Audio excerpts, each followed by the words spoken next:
크게 내가 상처를 아주 진짜 인생이 반토막 나도록 흔들리는 지점이 있었던 게 아니라면 우리는 인생은 다 쌤쌤이다. 그렇게 얘기할 수 있는 나이가 저는 40이라고 생각해요. 철이 좀 들었다는 거죠. 이때가 되면 미운 사람 가만 생각해보면 그것도 지나고 보니까 별거 아니었어 라고 얘기할 수 있으니 가능하다. 부러운 사람 걔네 밥 10끼, 하루에 10끼 먹는 거 아니에요. 똑같이 3끼 먹어요. 조금 더 비싼 거 먹겠죠. 그럼 걔네들은 배가 더 부른가요? 그래봐야 병만 걸려요. 생각해보면 우리가 이제는 40 초반, 40 중반, 40 후반으로 쭉 시간의 흐름에 따라서 흘러가게 될 텐데 그 시점을 흘러가면서 30대 가지고 있었던 비교 지옥에서는 벗어나자. 이제 우리는 40의 매력에 좀 빠졌으면 좋겠고 40이 가지고 있는 이 기쁨을 만끽했으면 좋겠다. 인생의 긍정성에 대해서 제가 아까 말씀을 드렸는데 10대에 불만 많았던 애들은 20대에도 불만 많아요. 20대 불만 많았던 사람은 30대도 싫단 말이에요. 30대에 대해서 공지렁거리는 사람은 40대 되잖아요. 잘 풀리는 사람들의 비결에는 어떤 것들이 있을까요? 마흔이 지나서 잘 풀리는 사람들이 있긴 있더라고요. 잘 풀리는 사람의 특징은 마흔이 넘어서 뿐만이 아니에요. 전생애를 통해서 똑같아요. 3가지 정도로 꼽습니다. 하나는 긍정성이에요. 이 긍정성은 세상을 바라보는 해석 능력이라고 보시면 돼요. 어떤 일에 대해서 대단히 부정적인 사람이 있는 반면에 어떤 사람들은 세상 일에 대해서 굉장히 긍정적인 사람들이 있어요. 모든 게 다 좋다, 모든 사람이 다 좋아, 이건 속 없는 사람이고요. 긍정성이라고 한다면 내 삶 속에서 내가 가진 것을 헤어보고 다른 삶 속에서 내가 어떤 것을 배울 수 있는가에 대해서도 좋은 것들을 찾아내는 능력이에요. 우리가 모이면 남 욕하고 흩어지면 더 욕하고 이런 사람들 있잖아요. 이런 사람들은 친구하기 싫죠. 근데 내 스스로를 한번 살펴보세요. 모이면 헛짓하고 흩어지면 더 헛짓하는 이런 나를 보면서 나는 왜 내 인생이 잘 안 풀리나 이렇게 말하는 분들도 굉장히 많습니다. 너는 너의 성공과 너의 기쁨을 위해서 너는 무엇을 했는가 좀 물어보고 싶어요. 이집트 신화에 보면 이런 얘기가 있어요. 사람이 죽으면 신 앞에 선대요. 그 신이 이 사람에게 2가지 질문을 한답니다. 하나, 너의 인생이 너에게 기쁨이었니? 그 기쁨이 다른 사람에게도 기쁨이었니? 이걸 물어본다는 거예요. 이 2가지 질문에 긍정적인 답변을 하면 이 사람은 좋은 데로 가고 긍정적인 답변을 못하면 그렇지 않은 곳으로 간다는 거예요. 생각해보면 이 질문이 죽은 자를 위한 질문일까? 아니요. 전 산 자를 위한 질문이고요. 특별히 이거는 이제 40에 하기에 가장 적절한 질문인 것 같은데 저는 이 관심이 가는 2가지 질문 중에 이 질문의 순서를 좀 봤으면 좋겠어요. 그 첫 번째 질문이 뭐냐면 너의 인생이 너에게 기쁨이었니? 라는 말이에요. 그럼 어떻게 인생을 기쁘게 살아야지 이렇게 생각을 할지 모르겠는데 너의 인생이 너에게 기쁨이었니는 라는 말은 너는 너의 인생을 긍정하느냐라는 질문으로 저는 이해해요. 결국 네가 가지고 있는 삶에 모자라고 부족하고 한심하고 실수하고 넘어지고 자빠지고 쓰러지는 그 모든 순간이 있었지만 그 가운데 너의 삶을 어떻게 평가하니? 너는 너의 삶을 괜찮게 살았다고 생각하니? 이렇게 질문하는 거죠. 잘은 못했을지 모르겠지만 열심히 살았습니다. 이런 답변을 했으면 좋겠다라고 인간 앞에 질문을 놓았다고 생각을 해요. 우리가 가지고 있는 이 긍정성이라고 하는 게 어떤 사람은 좀 타고나는 것도 좀 있어요. 부모들이 긍정적이면 그 자녀도 이렇게 약간 긍정적인 측면을 조금 더 찾아내는 게 있어요. 불행은 말입니다. 우리한테 엄습해요. 그냥 다가와가지고 우리를 덮쳐버립니다. 우리한테 예고도 없이 와요. 이별이 우리에게 그렇듯. 이 기쁨과 행복이라고 하는 건 말입니다. 예고 없이 오는 게 아니에요. 손가락으로 헤어봐야 간신히 생겨나는 거예요. 어쩌면 우리는 기쁨과 좋은 것들, 긍정성들을 매일 낳는지도 몰라요. 손가락으로 꼽아야 비로소 나로부터 출발해서 생겨나는 거니까. 이런 삶의 긍정성을 가진 사람들은 자기 자신에게도 굉장히 긍정적이고 자기 삶에도 긍정적이고요. 더 나아가서 다른 사람에게도 긍정적이고 관대해요. 이런 것들이 자기 안쪽의 기쁨과 타인에 대한 기쁨을 동시에 만들어내는 과정이거든요. 저는 어쩌면 인생에서 너의 인생이 너에게 기쁨이었니를 묻는다면 네 삶에서 네가 미처 깨닫지 못했던 삶의 기쁨과 즐거움의 순간들을 한번 꼽아봐 라는 얘기를 저는 느껴요.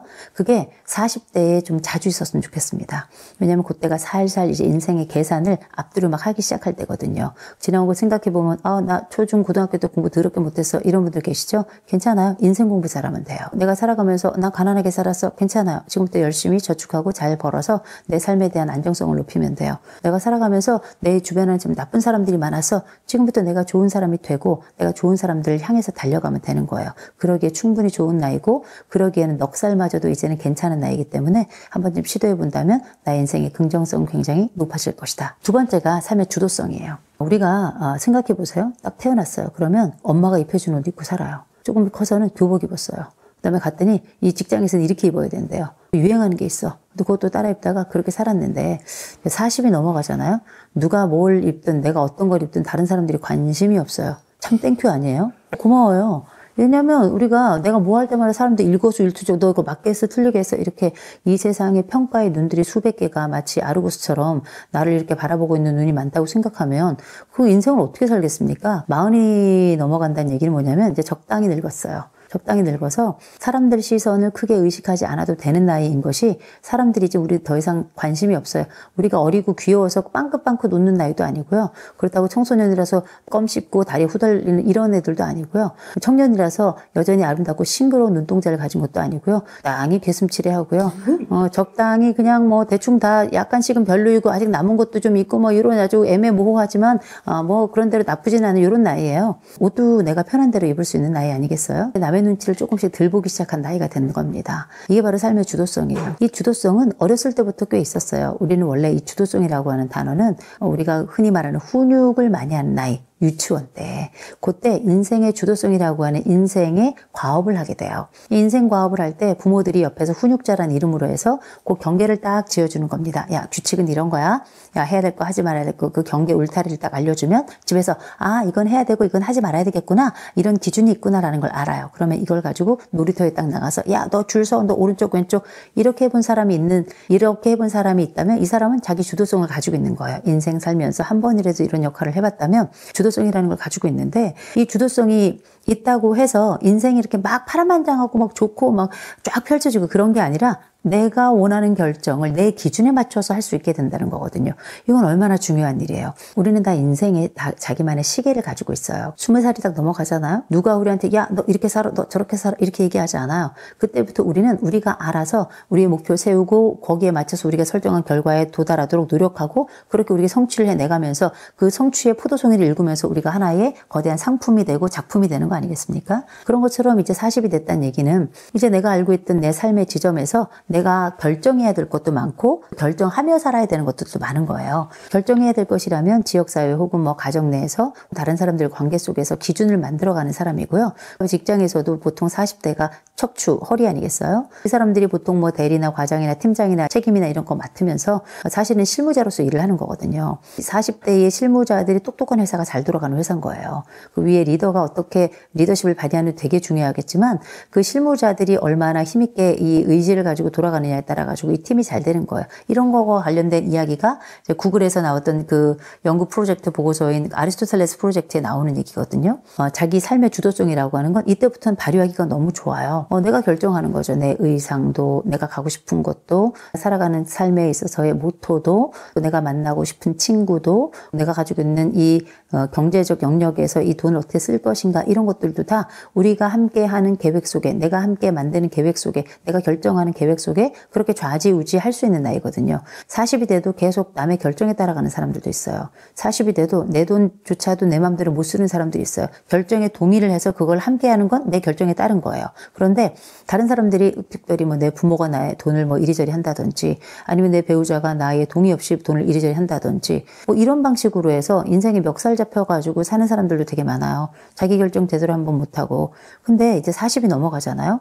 자기 결정을 그때 나이가 될 때까지도 제대로 못하면 이 인생이 굉장히 꿀꿀하게 느껴져요. 나는 인생이 꼭 다른 사람의 삶에 들러리로 살아가는 느낌을 받는단 말이에요. 이 40부터는 적어도 내 인생에서 뭐 잘은 못하더라도 이미 실패도 여러 번 해봤고 자빠지는 경험도 했지만 일어서는 경험도 했으니까 내가 먹고 싶은 메뉴는 내가 고르자.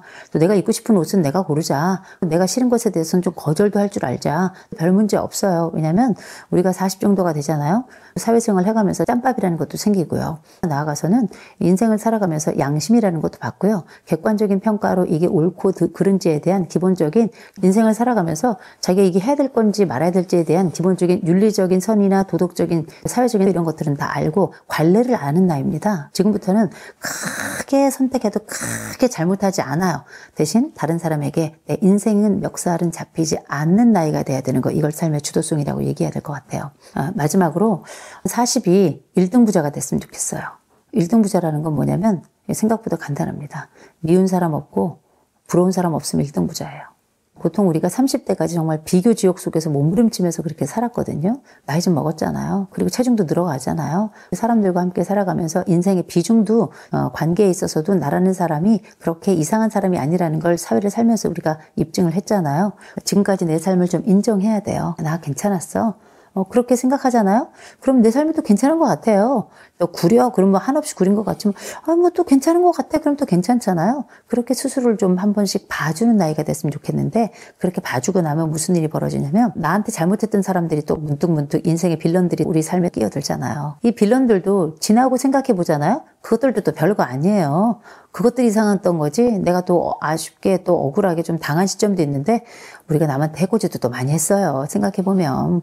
그런 거 보면 크게 내가 상처를 아주 진짜 인생이 반토막 나도록 흔들리는 지점이 있었던 게 아니라면 우리는 인생은 다 쌤쌤이다. 그렇게 얘기할 수 있는 나이가 저는 40이라고 생각해요. 철이 좀 들었다는 거죠. 이때가 되면 미운 사람 가만 생각해 보면 그것도 지나고 보니까 별거 아니었어라고 얘기할 수 있으니 가능하다. 부러운 사람 걔네 밥 10끼, 하루 10끼 먹는 거 아니에요. 똑같이 3끼 먹어요. 조금 더 비싼 거 먹겠죠. 그럼 걔네들은 배가 더 부른가요? 그래봐야 병만 걸려요. 생각해보면 우리가 이제는 40 초반, 40 중반, 40 후반으로 쭉 시간의 흐름에 따라서 흘러가게 될 텐데 그 시점을 흘러가면서 30대 가지고 있었던 비교 지옥에서는 벗어나자.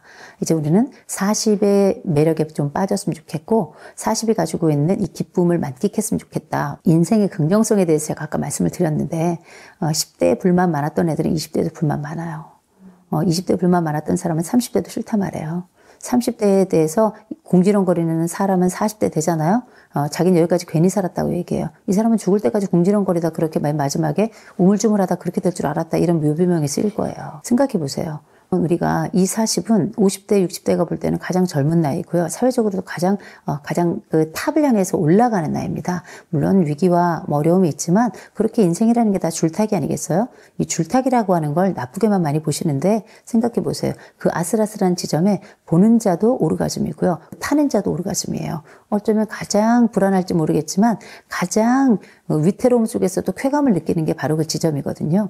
우리가 살아가면서 내가 미운 사람 돌아보니까 또 별거 아니고 또 부러운 사람 또 지나보면 부러운 지점이 없진 않겠지만 내 삶도 그렇게 나쁘지 않다면 그들을 굳이 내 인생 앞에 두고서 내 시선을 거기다 둘 필요는 없다. 오히려 내 앞엔 거울을 두었으면 좋겠다. 남을 볼 게 아니라 나를 좀 봤으면 좋겠다. 그리고 그 앞에 서 있는 나를 예뻐해주고 나를 잘 꾸며주고 괜찮다 말해주고 사랑했다 말해주고 앞으로 네 삶은 괜찮을 것이다. 이 세상 누구도 말해주지 않는 그 이야기를 거울 앞에서 나에게 얘기를 해줬으면 좋겠어요. 그게 일등부자 아니겠습니까? 우리가 가지고 있는 삶의 긍정성이 또 삶의 주도성이 1등부자가 된다는 이 비교조에서 탈출해서 나만의 삶을 이 40대를 만끽하는 그 기쁨이 40대는 꼭 있었으면 꼭 했으면 좋겠는 바로 그 3가지 주제입니다.